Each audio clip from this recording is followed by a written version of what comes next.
May 15, 2018, the Organization for the Prohibition of Chemical Weapons, OPCW, fact-finding mission, released its report regarding an alleged incident in Saraqib, Syrian Arab Republic on the 4th of February 2018.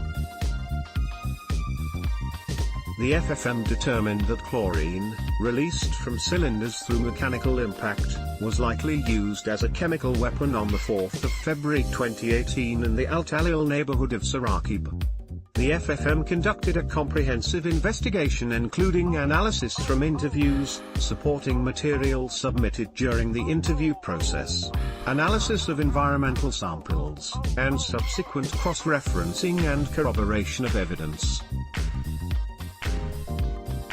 In addition, patients who sought treatment at medical facilities shortly after the incident showed signs and symptoms consistent with exposure to chlorine.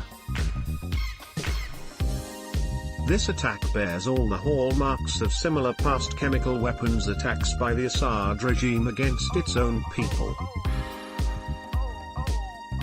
The Syrian regime's offensive around Saraqib was also marked by its characteristic brutality and disregard for civilian lives. The OPCW's fact-finding mission does not attribute responsibility for an attack. Unfortunately, Russia has vetoed the renewal of Joint Investigative Mechanism, which was the only impartial and independent body with the mandate for attributing responsibility, at the UN Security Council 5 times. For 7 long years there has been no let-up in the atrocities committed by the Assad regime, enabled by its backers, Russia and Iran, in flagrant violation of international law.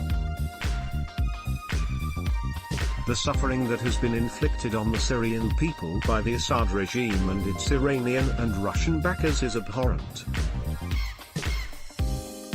Russia, which promised the world in 2013 that it would guarantee the destruction of Syria's chemical weapons stocks, is ultimately responsible for their continued use there.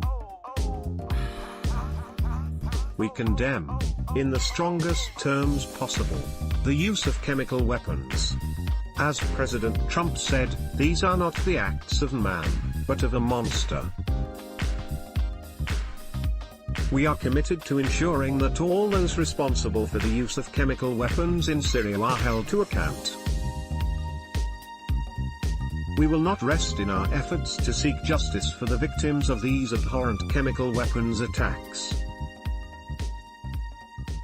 As part of our determination to hold those who use chemical weapons accountable, senior officials from over 30 nations will gather in Paris on May 18, 2018, for a ministerial meeting of the International Partnership Against Impunity for the Use of Chemical Weapons.